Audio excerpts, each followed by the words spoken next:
प्रत्यङ्गिरे परे देवी सर्वशत्रु निवारणी सर्वत्र सर्वकार्येषु विजयं देहि मे सदा।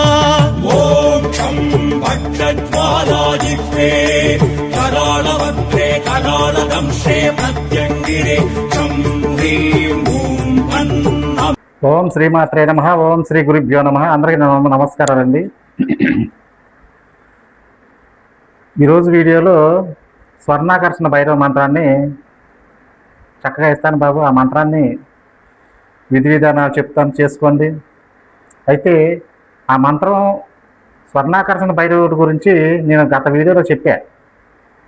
శరభసారుని యొక్క ఒక రెక్కలో నుంచి స్వర్ణాకర్షుడు ఆవిర్భవించాడని కూడా చెప్పాను బాబు, ఆ వీడియోలో ఉంటుంది. అయితే స్వర్ణం అంటే బంగారం. స్వర్ణాకర్షణ భైరవుడికి దీనికి సంబంధం ఏంటి గురువు గారు చాలామందికి అని అనుకుంటారు. అయితే స్వర్ణాన్ని, మనకి ధనాన్ని చక్కగా ఈ స్వామివారిని ఎవరైతే ఆరాధన చేసి ఉపాసన చేస్తారో వాళ్ళకి స్వామివారు ఏ లోటు లేకుండా స్వర్ణ అంటే ధనాన్ని ఇస్తారనమాట. ఇప్పుడులో ధనము డబ్బు అని అంటాం, కానీ పూర్వం రోజుల్లో బంగారు నాణ్యాలు ఉండేవి కదా బాబు, అవే కదా ధనం కింద ఉపయోగించుకునేవారు. మరి వాళ్ళు మనిషి బతకాలంటే ముందు కావాల్సిన ధనం. ఆ ధనాన్ని సమృద్ధిగా ప్రసాదించేవాడు స్వర్ణాకర్షణ భైరవుడు. ఆ స్వర్ణాకర్షణ భైరవ మంత్రాన్ని ఎవరు చేస్తారో వాళ్ళకి స్వామివారి ధనాన్ని, తర్వాత ధనం రావాలన్నా కర్మనాశనం అయితేనే ధనం కూడా వచ్చింది బాబు. ఈ కర్మ గురించి కూడా నేను గత వీడియోలో చెప్పాను. కర్మ నాశనం అవ్వండి, కర్మ కూడా నాశనం చేసేవాడే స్వర్ణాకర్షణ భైరవుడు.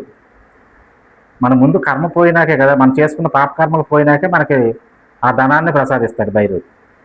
అయితే చాలామందికి ఏమనుకుంటారంటే, మేము కొంతమందికి అనుమానం వచ్చింది, గురువు గారు మరి నేను రోజు గుడికి వెళ్తున్నాను కదా, లేకపోతే నేను రోజు పలానా మంత్రం చేస్తాను కదా, మరి నాకెందుకని ధనం రావట్లేదు? సరే మా పక్క వీధిలో ఉన్నాడు, రోజు ఒక దేవుడు కనీసం దండం కూడా పెట్టడు, వాడికేమో కొన్ని కోట్లు ఉన్నాయి, మరి మా ఏంటి గురువు గారు అని మీకు సందేహం చాలామందికి వచ్చింది. బాబు నేను ఇదే చెప్పేది నీకు, కర్మ గత జన్మలో వాడు మంచి కర్మ చేస్తున్నాడు. వాడు తప్పకుండా ఏదో మంచి ఉపాసన కానీ, ఏదో దేవతా ఉపాసన, ఏవో మంచి కార్యక్రమాలు చేసి ఈ జన్మలో అలా పుట్టాడు. వాడు ఏ మంత్రం చేయవసరం లేదు, నీకు ఏ మంత్రం చేయక్కర్లేదు, ఏం చేయక్కర్లేదు, దేవుడికి దండం కూడా పెట్టవసరం. మరి వాడికి చక్కగా జరిగింది. మరి మీరు చేసుకున్న కర్మానుసారం మీకు ధనం రావడం పోవడం జరిగింది. అలాంటి వాటిని నాశనం చేసేవాడే స్వర్ణాకర్షణ భైరవుడు. అయితే దీనికి మీకు ఒక ఉదాహరణ చెప్తా. నిత్యం గుళ్ళో పూజారి ఉన్నాడు. అతను పాపం పొద్దున్నుంచి స్వామివారి స్తోత్రాలు, అష్టోత్తర శతనామాలు, స్వామివారి కైంకర్యాలు అన్నీ చేసి రాత్రి మళ్ళీ గుడి కట్టేదాకా ఆయన సేవలోనే ఉంటాడు. స్వామివారికి మహా నైవేద్యం పెట్టి అన్నీ చేసుకొని స్వామివారి దగ్గరే ఆయన పాదాల దగ్గర ఉంటాడు. కానీ కటిక దరిద్రాన్ని అనుభవిస్తాడు. కటిక దరిద్రం అంటే అదే, డబ్బు లేక ఇబ్బందులు పడుతూ ఉంటాడు. కనీసం దేవుడికి ఒకరోజు కూడా దండం పెట్టినట్టు కోటేశ్వరుడు కారులో తిరుగుతాడు. మరి మీకు ఇక్కడ తేడా తెలుస్తుంది కదా, అది కర్మానుసారం. అలాంటి కర్మను నాశనం చేసేవాడే స్వర్ణాకర్షణ భైరవుడు. అయితే డబ్బు సంపాదించడం, కొంతమంది సంపాదించి నిలవదు వాళ్ళ దగ్గర. వాళ్ళు కష్టపడి పోగేస్తారు, పోగేసిన తర్వాత ఆ డబ్బు ఏదో రూపంలో అయిపోయింది. అప్పుడు వాళ్ళకి ఏం చేయాలో తెలియదు. అలాంటి వాళ్ళ కోసం కూడా ఈ మంత్రాన్ని చేసుకోవచ్చు. కొంతమంది అప్పిచ్చి అప్పు రాదు అంటే ధనం ఏదో రూపంలో పోతుందన్నమాట. డబ్బులు అప్పిస్తారు, వీళ్ళు పాపం పైసా కూడబెట్టుకుని అప్పిస్తారు, అది కూడా పోయిద్ది, రాదు.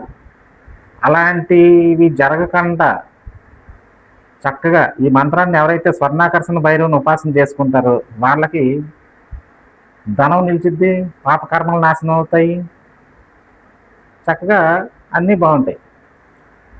అయితే ఈ స్వర్ణాకర్షణ భైరవుని ఒక మండలం పాటు చక్కగా చేసుకోవాలి. మంత్రాన్ని బ్రహ్మ ముహూర్తంలో చేసుకోవాలి బాబు. నేను అన్ని వీడియోలో చెప్తున్నాను, బ్రహ్మ ముహూర్తంలో చేసుకోవాలి. నేను ఇచ్చే మంత్రం చివరిలో వచ్చింది. చక్కగా భక్తి శ్రద్ధలతో నియమనిష్టలతో చేసుకోండి. తంత్రం ఏంటంటే, ఒక కొబ్బరి చెప్పని రౌండ్గా మీరు కొట్టిన కొబ్బరి చెప్పని తీసుకొని దాంట్లో తెల్లగా కొబ్బరి ఉంటుంది కదా బాబు, దాన్ని అంతా కుంకుమ రాయండి. కుంకుమ రాస్తే అది ఎరుపుగా రంగుగా మారిపోద్ది. ఒక ప్లేట్లో కొంచెం ధాన్యాన్ని పోసుకొని దాని మీద ఇది పెట్టండి. ఈ కొబ్బరి చిప్పని పెట్టి దాని నిండా నువ్వుల నూనె పోసుకోండి.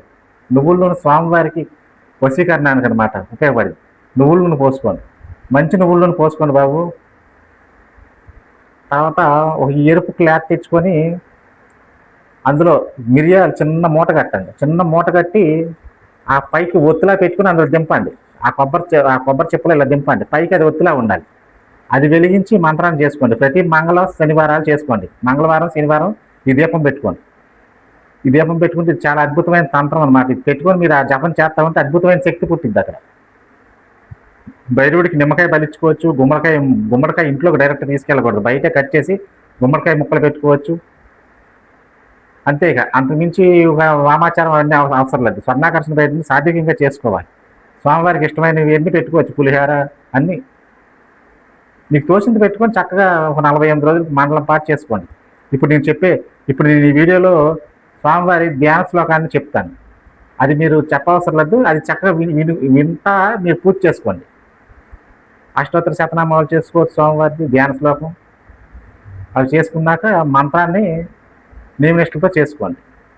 ఈ మంత్రాన్ని మగవాళ్ళు ఎవరైనా నేను దీక్షగా చేసుకుంటాను అనుకున్న వాళ్ళు నేను చివరిలో 3 సార్లు చెప్తాను బాబు. అది గురుపదేశంగా భావించి బ్లాక్ వస్త్రాలు, నలుపు రంగు వస్త్రాలు ధరించి నలుపు రంగు జపమాల, హకిక్ మాల అంటారు దాన్ని, అది తెచ్చుకొని చక్కగా రోజుకు 11 మాలలు చేసుకోండి.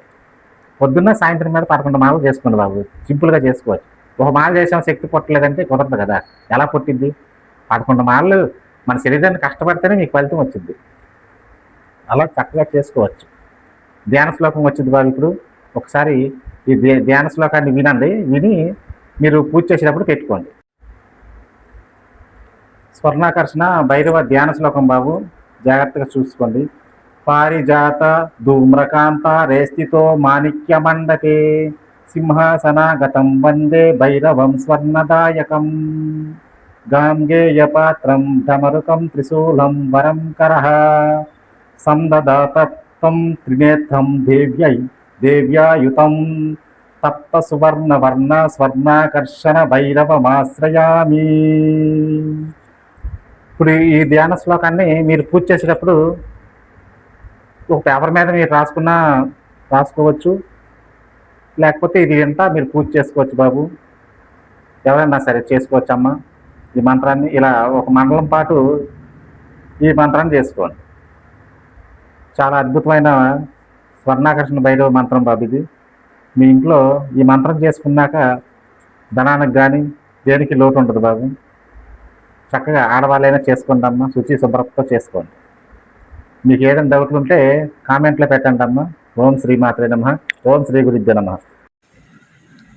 చూడండి అమ్మా, ఈ మంత్రాన్ని చక్కగా నేను చెప్పినప్పుడు వినండి. మళ్ళీ అర్థం కాలేదని నాకు కామెంట్ పెడుతున్నారు.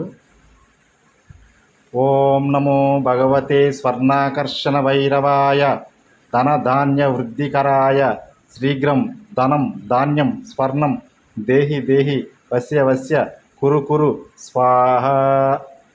అది ఈ మంత్రం రాస్తున్నాం కదా, మీకు ఎక్కడ అర్థం అవ్వకపోతే అందుకే చదువుతున్నానమ్మా. ఇదే గురుపదేశంగా భావించి చేసుకోవచ్చు. ఈ సాత్విక మంత్రాలు ఈ వల్ల మీకు ఏమీ భయపడాల్సిన పని లేదు. చక్కగా చేసుకోండి, మంచి ఫలితం వచ్చింది. ఓం శ్రీ మాత్రే నమః.